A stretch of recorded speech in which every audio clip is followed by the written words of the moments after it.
Hello बच्चों, आज हम सातवीं कक्षा वसंत भाग 3 का पाठ 3 हिमालय की बेटियां का सार समझेंगे। इसके लेखक नागार्जुन हैं। वे क्या बताते हैं? वे पहाड़ों की गोद से निकलने वाली नदियां सागर से मिलने तक अपना रूप बदलती रहती हैं। लेखक ने इन नदियों को दूर से ही देखा था, यानी अभी तक लेखक ने नदियों को केवल दूर से देखा था और ये नदियां उसे किसी संप्रांत का मतलब होता है बेटा शिष्ट या कुलीन, यानी लेखक ने अभी तक इन नदियों को एक शिष्ट और या कुलीन महिला की भांति गंभीर, शांत और अपने आप में खोई हुई सा देखा था। वह आदर और जिस प्रकार से माँ, दादी, मौसी, मामी की गोद में बच्चा जब बैठता है तो वह उसे क्या करती हैं? प्रेम करती हैं। तो लेखक भी इन नदियों में जिस प्रकार से दादी, मासी, नानी बच्चों को प्रेम करती है, लेखक भी इस श्रद्धा के भाव के साथ ही इन नदियों में डुबकी लगाया करता था।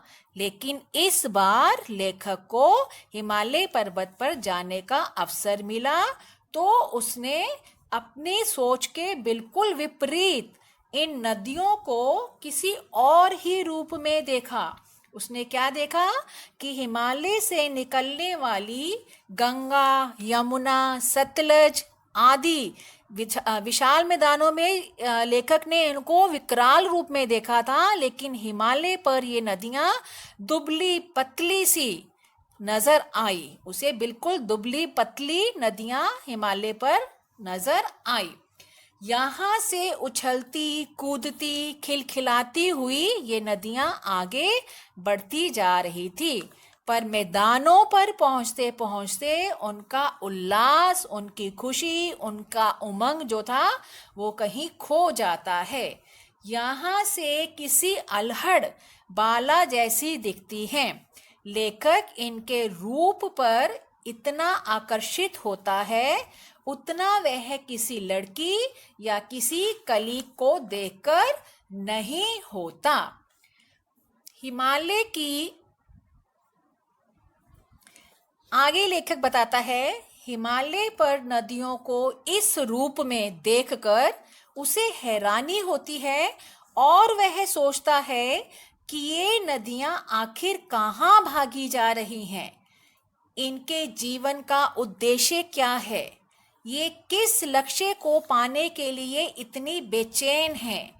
ये अपने पिता यानी हिमालय जो उनका पिता है, जहाँ से इनका जन्म हुआ है, ये अपने पिता का विराट प्रेम पाकर भी अतृप्त हैं। तो इनकी प्यास कौन बुझाएगा?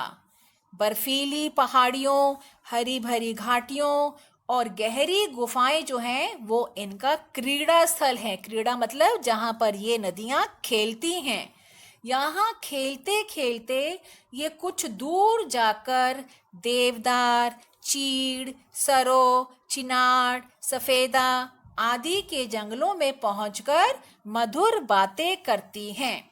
इनको दूर जाता देखकर जो इनका पिता हिमालय है वो अवश्य ही परेशान होता होगा, यानी अपना सिर धुनता होगा। सिंधु और ब्रह्मपुत्र को लेखक ने यहाँ पर महानद की संज्ञा दी है। क्यों? क्योंकि इनमें रावी, सतलुज, व्यास, चिनाब, झेलम, काबुल, कुंभा, कपीश, गंगा, यमुना, सरयू आदि जो नदियां हैं वो समा जाती हैं। ये महानद यानी ब्रह्मा और सिंधु जो महानद जिसे लेखक ने कहा है, ये स्वयं में कुछ भी नहीं है, बल्कि हिमालय के पिघले हृदय की एक एक बूंदें हैं जो एकत्र होकर समुद्र में मिल जाती हैं। यहाँ समुद्र भाग्यशाली है, सौभाग्यशाली है, जिसे हिमालय की इन बेटियों का हाथ थामने का अवसर मिलता है, क्योंकि ये सभी नदियाँ समुद्र में जाकर समा जाती हैं। जिस प्रकार माँ बाप की गोद में छोटे बच्चे नंग धड़ंग खेलते हैं, उसी प्रकार ये नदियां भी अपने बचपन में अपने पिता हिमालय की गोद में खेलती हैं और बड़ी होने पर समुद्र इनका हाथ थाम लेता है। इस प्रकार हिमालय इन नदियों का पिता और समुद्र जो है वो समुद्र के साथ दामाद का संबंध बन जाता है। कालिदास ने अपनी रचना मेघदूत के नायक मेघदूत से यक्ष के माध्यम से बेतवा नदी को प्रेम का प्रतिदान का मतलब होता है बेटा वापिस करना, लौटाना, देने का आग्रह किया है। कवि ने बेतवा नदी को यहाँ प्रेसी के रूप में चित्रित किया है। आगे लेखक सोचता है कालिदास भी इन नदियों का सजीव का मतलब बहते रहने वाला रूप पसंद करते थे। वास्तव में इन नदियों को पहाड़ी घाटियों और समतल मैदानी भागों में अलग अलग रूपों में जो भी देखेगा वह ऐसा ही सोचेगा, क्योंकि ये नदियां अपने हर रूप में लोगों को आकर्षित करती हैं। अब जो काका कालेलकर हैं, उन्होंने नदियों को लोक माता माना है। उन्होंने नदियों को लोक माता किस लिए माना है? क्योंकि ये नदियां माता के समान ही हर तरह से कल्याणकारी, पवित्र और जीवनदायिनी हैं। ये किसी प्रकार का भेदभाव किए बिना सभी के प्रति ममता के समान ममता रखते हुए उनके भरण पोषण में सहायता करती हैं। जिस प्रकार एक माता अपने सभी बच्चों को एक समान प्यार करती है, उसी प्रकार से जो नदियां हैं वो सभी के ऊपर ममता का प्यार बरसाती हैं।